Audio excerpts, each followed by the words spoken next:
Each and every Monday is $9 Monday at both wagertalk.com and sportsmemo.com, when all daily picks packages are priced at only $9, including 5% best bets, normally priced at $35. As an added bonus, any picks packages loaded early for overnight Tuesday or action during the week will also be priced at $9 until midnight on Monday. So make sure to take advantage of getting these $25 and $35 picks for only $9 before the clock strikes 12 and they return to regular price.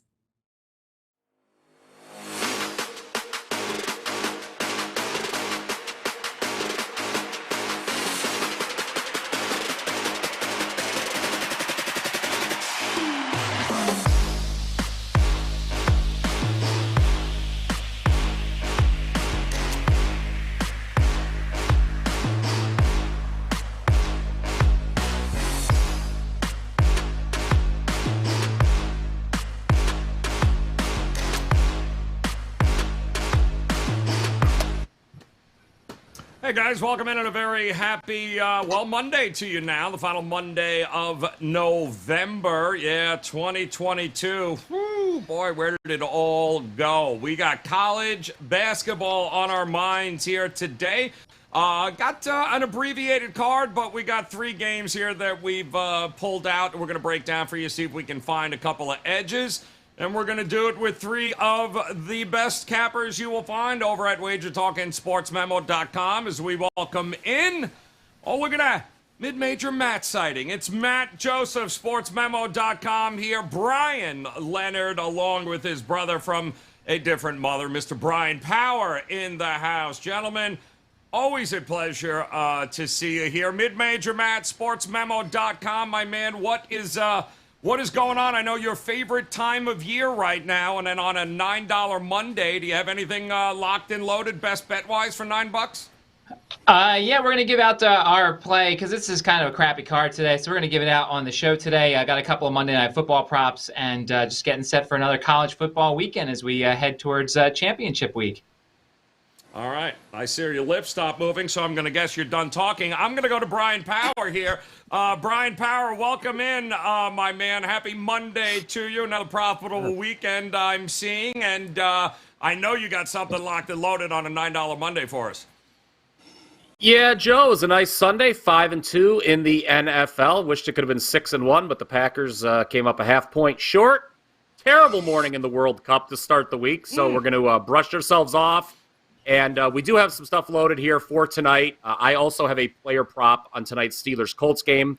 And then I've got 2 basketball plays, 1 NBA, 1 college.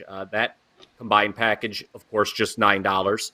And I will be telling everyone the college basketball play at the end of this show. So, all right, a nice little treat, a teaser for the program here today. Outstanding job there, Bryan Power. And Bryan Leonard, talk to us here on this Monday, whether it's NHL, college basketball, NFL, NBA. What do you got locked and loaded for $9 Monday? I've got 2 plays up for regular clients, 1 NBA and 1 college basketball, and also have a hockey play up for sale for $9. 7-1 run in hockey, Woo. Number 1 the last 5 years combined. Number 4 this year, moving on up, and we've got another nice winner for you today in the NHL. All right, no reason not to make it an extremely profitable end to the month of November. Let's see if we can find some edges in these games here today. We'll start by talking Tech laying 11.5 over Minnesota. 127.5 is the total. 7 o'clock Eastern time tip-off here. It has not been a great start to the season for Minnesota, mid-major Matt. Tech right in your backyard there. What do you think here? It seems like a big number to lay. Do they get it done here tonight against Minnesota? Yeah, Virginia Tech's not exactly in the greatest of form right now. They could have lost to Charleston Southern. They did lose to Charleston. They had a close game against Penn State and Old Dominion in that MTE at Charleston. So they're not exactly playing good basketball. Whenever you see a Hokies game, you want to look at the opponent and how they defend the three-pointer. Minnesota's pretty good, 112th according to Ken Pom against the 3, but they haven't exactly been tested this year. They got blasted by DePaul at home. They lost to UNLV in their 2 toughest games of the season. And they're coming from San Juan to play this game in Blacksburg. There couldn't be two more different locales than the tournament they just came from and Blacksburg, Virginia. I do love Blacksburg, but it is a different place than where they just came from. It's a huge number, but I can't trust the Golden Gophers anyway. I expect the Hokies to get a little healthy here. If they're hitting their threes, this could be a bit of a blowout tonight. Virginia Tech's just the better team of the two of them. All right. Well, they're certainly in better form, and that's not saying much, Bryan Power. But anytime I see double digits and a low total like that, the question is, can they separate long enough to be able to get this cover tonight? Yeah, same with me, Joe. Double-digit dog, low number. My automatic look is to take the points. But, Minnesota, you talk about their form. There are currently 12 Big Ten teams ranked in the top 53 over at KenPom. Minnesota is one of the two that is not, because, of course, remember, there are 14 teams in the Big Ten. For those keeping score at home. They are, in fact, the lowest ranked Big Ten team over at KenPom at number 154, Nebraska 111. So the Golden Gophers have quite a ways to go to make up the gap between them and the rest of their conference. They did win for me last Monday against Cal Baptist, by the way. I know you like that one too, Joe. Mm-hmm. I was left the show with a smile on my face when you gave that one out at the end of the program, as I had them too. But then they lost to UNLV by 11. Jamison Battle's back in the lineup, but he shot just 9 of 32 in the two games. And then with Virginia Tech, here's the thing. They're 0-5 against the number their last 5 games. All his favorites. Matt mentioned the outright loss to Charleston, barely beating Charleston Southern on Friday. They're going to look to score a lot. They're going to get out, put a big number on the board. Top 20 team in offensive efficiency is Virginia Tech. That and the fact Minnesota's 3-19 straight up their last 22 road games and 6-16 against the number for that matter. A little concerning for them.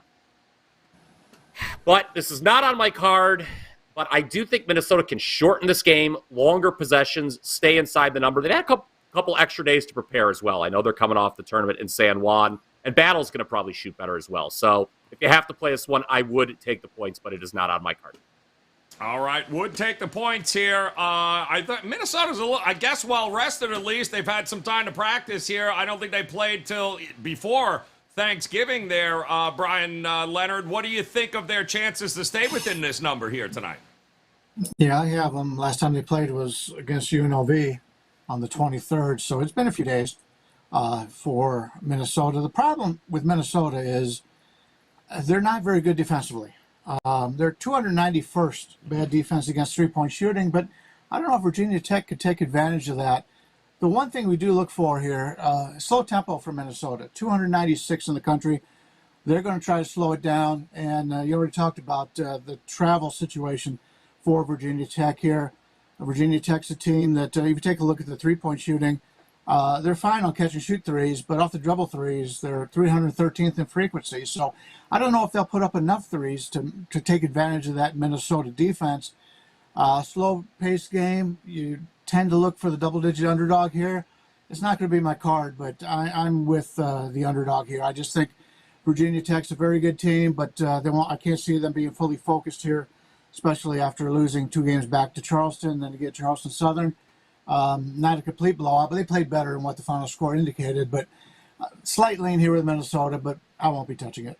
Not going anywhere near it here, but 7 o'clock tip-off in that one here, guys. We'll move on to another interesting battle here. How about the Trojans, the Troy Trojans taking on Arkansas? Arkansas laying 16 in this one. The total is 139. Both teams have done a great job of handling their business thus far this year. Arkansas, I believe their only loss was to Creighton, and they've looked the part. Let's just say that. But you know what? I watched Troy against Florida State. Not like that's saying much here, Matt Josephs. But they were pretty impressive here. They're a scrappy team. Can they hang within this number against Arkansas? So Troy, it's funny because I was looking at this and it opened 18.5 and it's down to 16 now. And my one worry, look, I was very impressed with Arkansas. My worry is, and this is with a lot of the teams we talked about, I mean, they're coming from Maui, and now they're going to come home and they're going to play a Troy team that's not Louisville, well, better than Louisville, Creighton and San Diego State. And so, Arkansas, if they get bored, Are they going to want to blow out Troy? A Troy team that has 3 Division II and III wins. That Florida State win looks good on paper for people who don't know that Florida State stinks this year. But I like what Troy has in some areas. I kind of think they can keep themselves within the number, although there is some value that's gone because it's went from 18.5 to 16. Could also see an over. Troy does want to run a little bit. And Arkansas, we know, will certainly run themselves. If Troy can get some baskets, the over might be the way to go here. All right, looking at a possible over. Bryan Leonard, it's, Arkansas is certainly looking the part, but Troy hasn't allowed anybody to score over 76 points. So defense pretty good here. Do they have enough of it to stay within this number, in your opinion? Yeah, the defense has been good, but as was pointed out, they really haven't played anybody. If you look at the shot quality numbers, adjusted shot quality for the teams, they've got Troy at 51 and Arkansas at 32, which is pretty close for having a line of this magnitude. Now, granted, Arkansas has played the tougher schedule. They just played Creighton and San Diego State. And in that Creighton game, they lost that game by 3, but the shot quality numbers said they would have won that 57% of the time with their normal shooting. So Creighton's very good this year. Creighton's a team that we can all make money on, and they've already been a nice moneymaker so far. But I do have some concerns about Troy. Anytime you're taking an underdog, you want them to be able to shoot three-pointers. And if you take a look at them, they're 351st in the country in inefficient three-point shooting. They do rebound well. They're second in rebounding, defensive rebounding. So I don't really care for them in this regard. Probably another situation like the last one I spoke about. Both teams very good in the top 15 defensive rebounding. So maybe you'll take a look at the under here. But other than that, I really can't find anything to play myself. What do you think here, Bryan Power? It's not like Arkansas is dropping 85 points on people. It's it's not necessarily a game they got to win by 20 either. So is it looking at the points in this one with the dog, or do you think Arkansas is just going to run them over? Well, first off, good stuff from both guys here. I have a pretty similar read. Look, situationally, it is a good spot to fade the Razorbacks coming off the Maui Invitational. They talked about the 2 tough games against Creighton and San Diego State, latter of which was an overtime game. So a couple questions. First, how interested are the Hogs in winning by 16 or more now? As Matt pointed out, the number was as high as 18. So if you still want to bet Troy, you've lost a little bit of value there. It is notable that Arkansas only beat South Dakota State by 15 a couple weeks ago here in Fayetteville, even though South Dakota State just shot 3 of 16 from three-point range in that game. So my read is if Troy shoots okay from three-point range, they're going to stay within the number. They are 6-1, as everyone's pointed out, only lost by 2 points. That was as a favorite. The win over Florida State doesn't mean as much because Florida State, yes, does stink. They average 86 points per game. So, again, it just boils down to how well they can shoot against a top 5 defensive team in Arkansas. It's take the points or pass for me. Arkansas, by the way, Joe, shooting below 30% from three-point land. So that is yet another reason to think maybe they are unable to win this by more than the odds makers are calling for. Good stuff here, guys. Troy taking on Arkansas. We got one more game we're going to take a look at in the ACC Big Ten Challenge as Pitt going to be taking on Northwestern here. Northwestern laying 7, total 128, 9 o'clock Eastern time here. This is going to be an interesting. This is going to be an interesting matchup here. Maybe not one where there's an awful lot of points, Bryan Leonard, or I don't know. You thinking an over in the favorite, or is the dog the way you're looking here? I'm thinking the favorite's the way to go here, and the line has come down a couple points here, which puts it in my point spread range. The concern I have for Pitt is they're 309th low frequency attacking the rim. They're not getting to the rim. And overall shot quality, they're ranked 118th, whereas I believe Northwestern is 30th. So as opposed to the other game we spoke about, this one, Northwestern's been much more impressive, and the line's a lot shorter here. You look at Pitt, they played 7 games so far. They've played 4 games against lesser quality schools, at least lesser big name schools, and they won all those games. But when they stepped up in class against West Virginia, they lose by 25. Michigan lose by 31, and then they lost to VCU in a game that was more of a coin flip. But they were never in those West Virginia-Michigan games. And now I think going up against the Northwestern team, who I kind of like here, it's a situation for me that I prefer the favorite here. Northwestern will let Pitt shoot 3-pointers. Mm-hmm. The problem is Pitt's not that great in that regard. So take a look at them. They shoot a lot of 3-pointers, but their percentage isn't as well as I would like. I like Northwestern here. You take a look at the teams that they've played. They lose that last game out to Auburn 43-42, and can't find much more boring game than that. But they should have won 64% of the time if you take a look at the shot quality numbers. So they played a lesser schedule. They played Georgetown. Georgetown's down this year. Chicago State, one of the worst teams in college basketball. So it's a step up for them playing this Pitt team. But I just haven't seen enough out of Pitt to want to back them when they're playing a quality opposition. And like I said, Northwestern, according to shot quality, ranked 30th in the country right now. Yeah, that Auburn game was hilarious, Bryan Power. I thought it was actually, I'm like, this is this, what are we at, 5 minutes into the game? No, we're at the half. They have only scored 18 points each. But listen, having watched it, once I turned on and watched it, I realized how good this Northwestern defense is. They are swarming. They are really, really good. Don't give you a lot of second chance points. Pitt's just not that good, although they've won 3 in a row. How do you look at this game tonight? Northwestern is a top 10 team in defensive efficiency per Ken Pom. They're doing a great job at that end of the floor. Bryan Leonard brought it up about Pitt's inability, to kind of get to the rim, and they're attempting a lot of threes, but I don't know if that's wise because they're just not very good at shooting from deep. They're below 30% from behind the arc, and I don't see that number improving against the Northwestern team, Joe, that, as you just pointed out, held a pretty explosive Auburn team to just 43 points. This Northwestern defense, has not allowed more than 63 points in a game this year. 5 teams, 54 or less. Pitt, they scored just 56 against West Virginia, just 60 against Michigan. So that should provide some guidance what kind of range we should expect here from the Panthers. And I'm looking at the total here, and it boils down to how much can Northwestern put up. Pitt did get blitzed in those games against WVU and Michigan, but Northwestern only 149th in the country in offensive efficiency, outside the top 300 in tempo. So they play slow. And they're holding foes to a 32.3 field goal percentage. That's very impressive, but they're shooting worse than 40% themselves. So their games are only averaging 116.9 points. They are the top under team in America, Joe. All their games have gone under by the largest average margin. I think that's the way this one goes. It was up as high as 129 this morning, and it's come back down.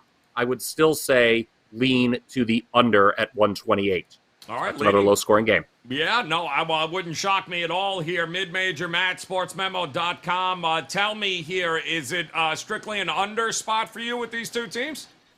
I guess I'll be the lone wolf here. I played Pittsburgh at +9.5. I just think that this is two different teams when John Hughley's in there and when he's not. And you see how well the offense plays when he's in there. I mean, granted, look, Alabama State, Fairleigh Dickinson, and William & Mary aren't great by any stretch, but I mean, he's an efficient guy, and I don't know if Northwestern has somebody who can counter him inside. And while Northwestern has the advantage on the guards, I think Pittsburgh's got the advantage inside. It is a concern. It's on the road. That's certainly a concern here. And, Northwestern coming from playing in Mexico, and then they've got a conference game coming up next. Now, granted, it's Sunday, so there won't be that much of a look ahead. But I just don't think Northwestern has the ability to pull away here. I think if Hughley stays, out of foul trouble, I think if he continues to play his 25 to 30 minutes, I think Pittsburgh can make it close. Now, at 9.5, I like Pittsburgh. At 7, I don't like Pittsburgh, so that's why I was glad to get in early. But I think Pittsburgh can make it interesting, and that's why I like them at 9.5.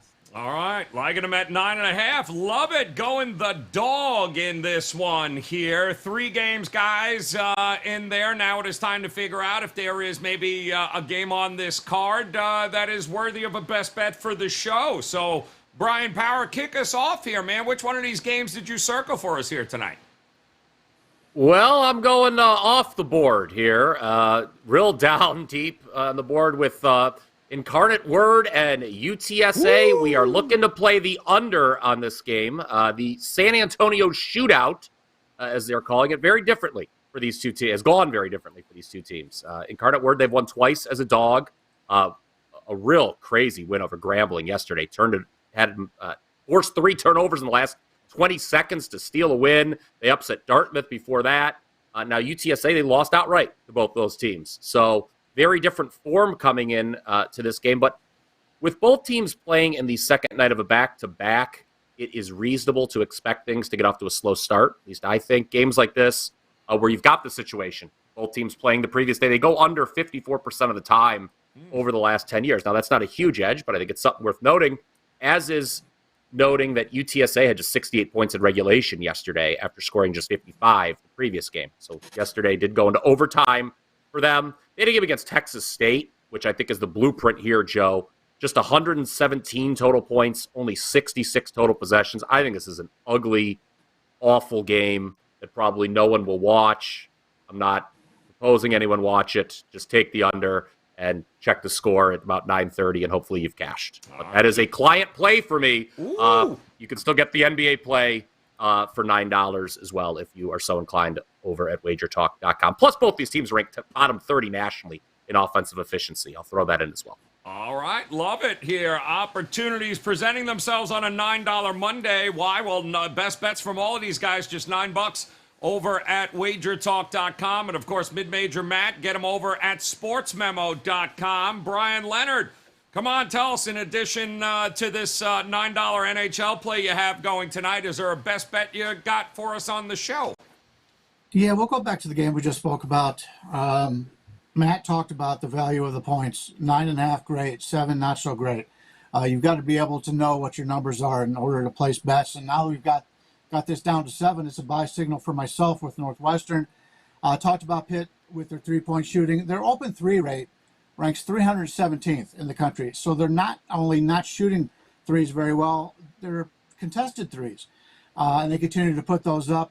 Their turnover rate offensively, 267th. Finishing at the rim, 309th. So they're not getting to the rim. They're taking a lot of shots that are less quality shots, to be totally honest with you, the mid-range and the three-pointers when they're not open in that regard. I like this team in Northwestern. I think they got a lot of good Big Ten teams this year, and Northwestern's one of those staying under the number a little bit. And I'll lay the number here for them coming off of that Auburn game that they lost in heartbreaker that they should have won 64% of the time. All right, good stuff there. Talk to us, Matt Joseph, sportsmemo.com. Where are you looking here tonight for a best bet?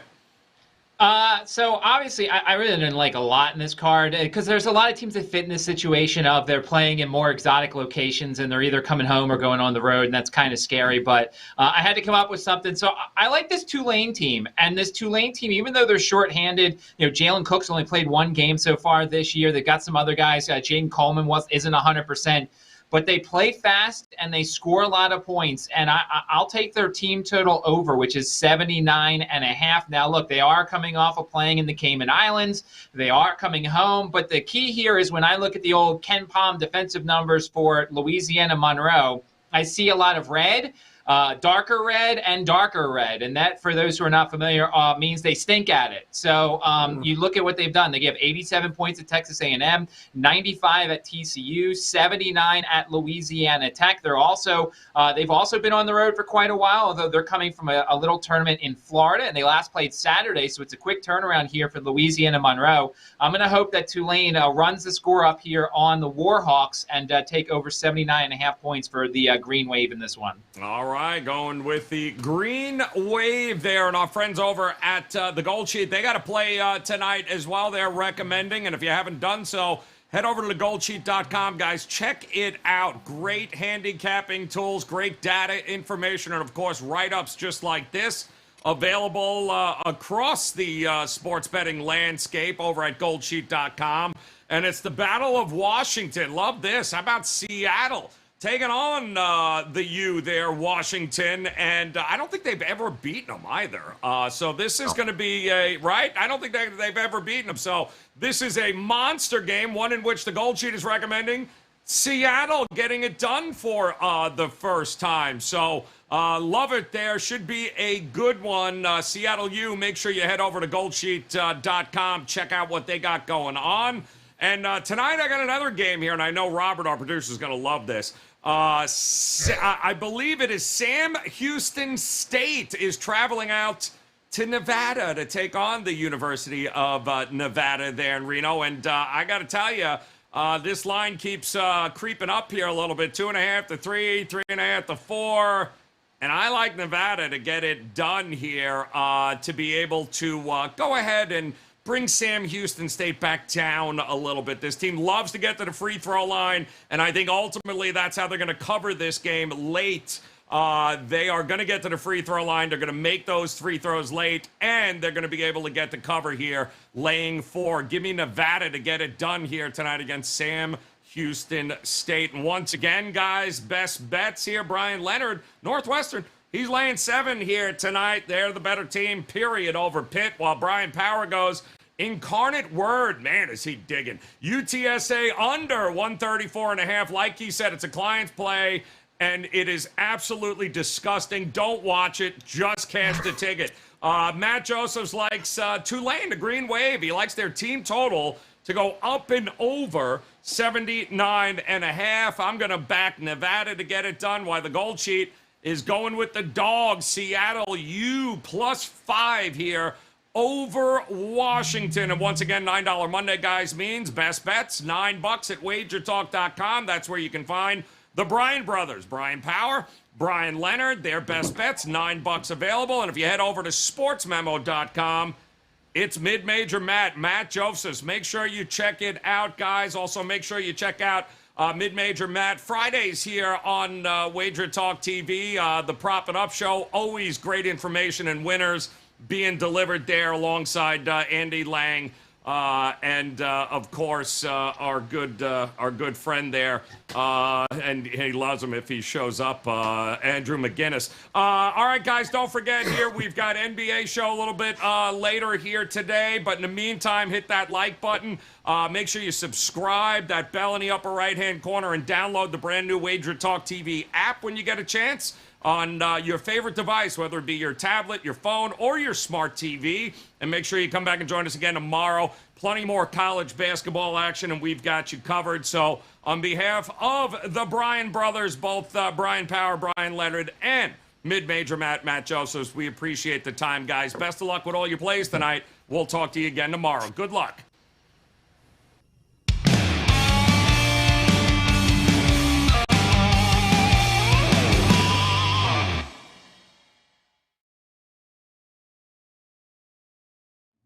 Each and every Monday is $9 Monday at both wagertalk.com and sportsmemo.com, when all daily picks packages are priced at only $9, including 5% best bets, normally priced at $35.